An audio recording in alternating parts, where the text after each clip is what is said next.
Hey, what's up everyone? Welcome back to another video. So as promised, I am doing a truth about Christmas video and should Christians celebrate Christmas. As I mentioned in the Halloween video that I did, which is linked below in case you're interested, I gave a little bit of history and facts about Halloween based on my research and of course based on just my observations. So I did a little bit of digging about Christmas, and this one hits much closer to home because while I don't like Halloween, I actually love Christmas. So I found out some information about Christmas, the history of it. I've done this research before, it was years ago, so I kind of forgot everything, but I did a little bit of digging again. And I just want to discuss some of the things that I found. Christmas is definitely the observation of Jesus Christ's birth and how he came to be on earth. It did get kind of intertwined with a lot of other things. In December, I found out that there were a lot of different kinds of pagan festivals and feasts and things like that going on at the time that kind of got blended in with Christmas. One of them is called Saturnalia. And I'll put the words that I'm saying at the bottom of the screen because I don't know if I'm pronouncing them right. But Saturnalia was celebrated. It used to be one day, but then they extended it and it started out on December 17th and lasted for 1 week. During that time, there was a lot of drinking, gender bending, merrymaking, general happiness going on. And it was like a celebration of the agricultural god Saturn.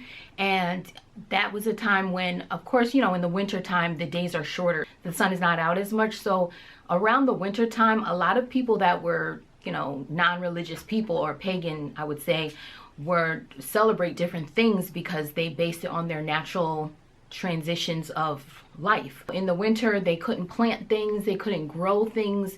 So they did a lot of celebrating for when the winter would be over. It was kind of a remembrance of times when the sun was going to be out, their crops were going to be growing again. During that week, there was a lot of singing involved as well, but also some gift giving. It was a time of merrymaking. That was one of the feasts that was in December.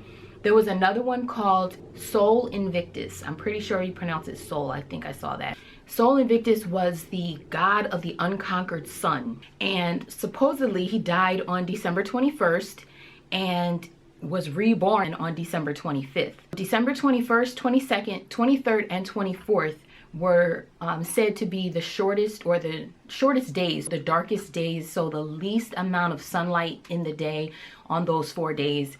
And then on December 25th, the days started to get longer again. There was celebration on December 25th because it was supposedly Sol Invictus's birthday and the day he was reborn, and also the time when the days were going to start getting longer. There was going to be more sunlight and everything was centered around sunlight. There were a lot of candles being burned because they needed candlelight to even just to see in their homes. And Sol Invictus was celebrated with a feast, and I have to read this title, but it's Dies Natalis Solis Invicti.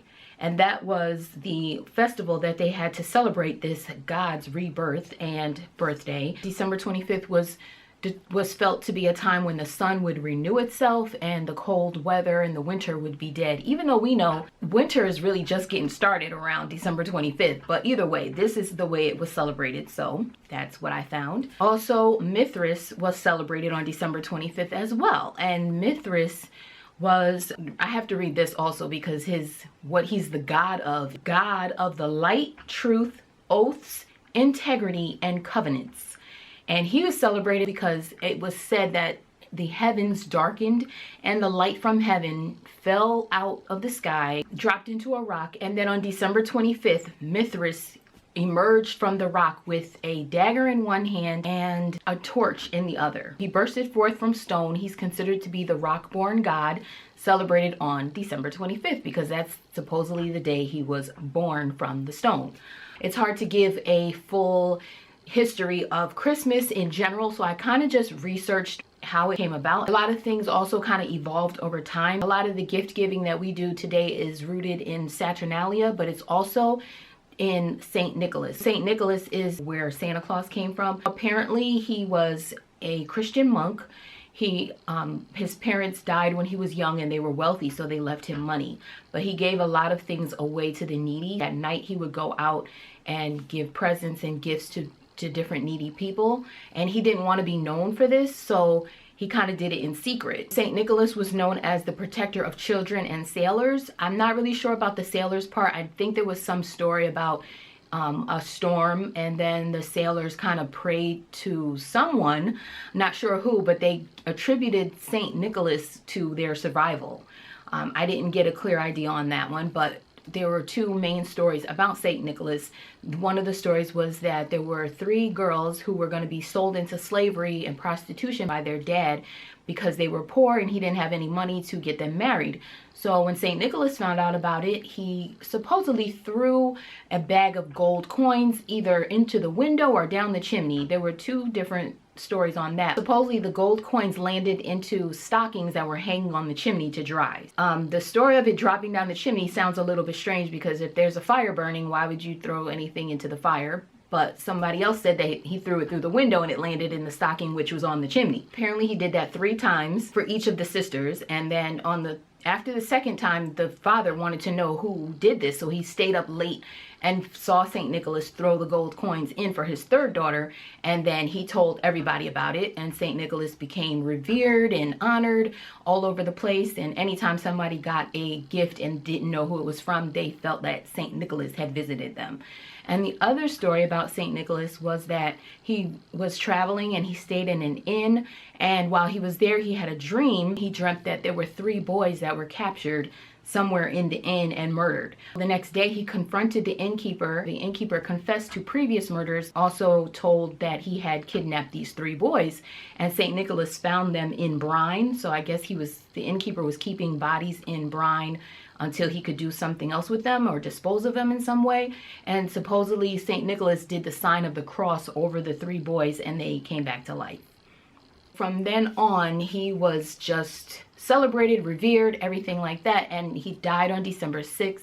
So December 6th became a holiday of some kind, and apparently it's still celebrated now, where people say that if you get married or have any special occasions on December 6th, it will be blessed, or that is like a good luck date to do things on. When people migrated to America from Europe, apparently St. Nicholas was very popular with the Dutch, and the Dutch called him Sint Nicolaas, which I don't know if I'm pronouncing that right, but I'll put the words again below.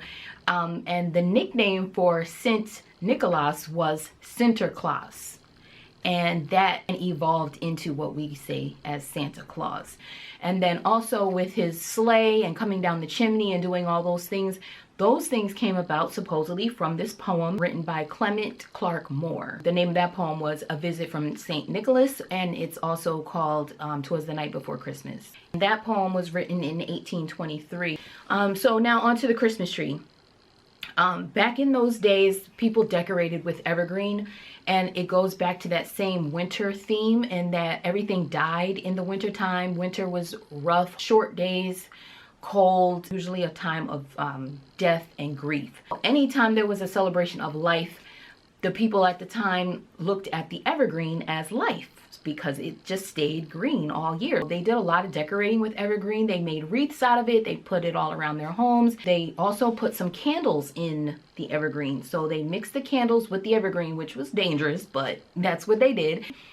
I don't remember who it was, but somebody who was popular at the time, he was walking home one day and he saw candles burning. He decided to take the evergreen tree into his house and put the candles in it to show his family. I'm just going to insert this picture because this is the basis for a lot of the things that transitioned and passed on throughout the years. Basically, the Christmas tree became decoration, and it was used because it was green all year, and it was known to the people back then as having eternal life, which is another theme that people were really into, was things that lived.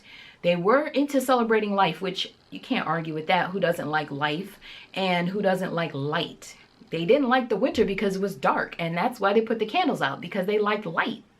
And that makes sense too. So in some ways you can kind of see it's common sense. In other ways it's a little bit crazy with those feasts and festivals that were going on for those gods and how they came about. It was Constantine who decided to celebrate Jesus's birth on December 25th, and all those different feasts and festivals kind of merged together and became what we now know as Christmas. So again, Christmas was designed at the time to commemorate Jesus's birth and to remember Jesus's birth, even though a lot of Christian writers back then thought that celebrating your birthday was pagan and they kind of shunned that. Other people obviously accepted it. I guess you could say that there are pagan attributes to Christmas. So, as I said before, you decide what you want to do. I know a lot of people don't celebrate Christmas. This is just for information. You do with it what you will, and I will see you in the next video. Next, I'll be talking about wedding traditions and where those came from, probably closer to the spring. So if you're interested, and stay tuned for those videos. But I also do a lot of DIYs and other random things. If you're interested, check out my channel. And if you like what you see, then I hope you subscribe. Thank you for all my new subscribers, and thank you so much for all my previous subscribers and supporters. I really appreciate you. Thank you so much. Is there anything else I wanted to talk about?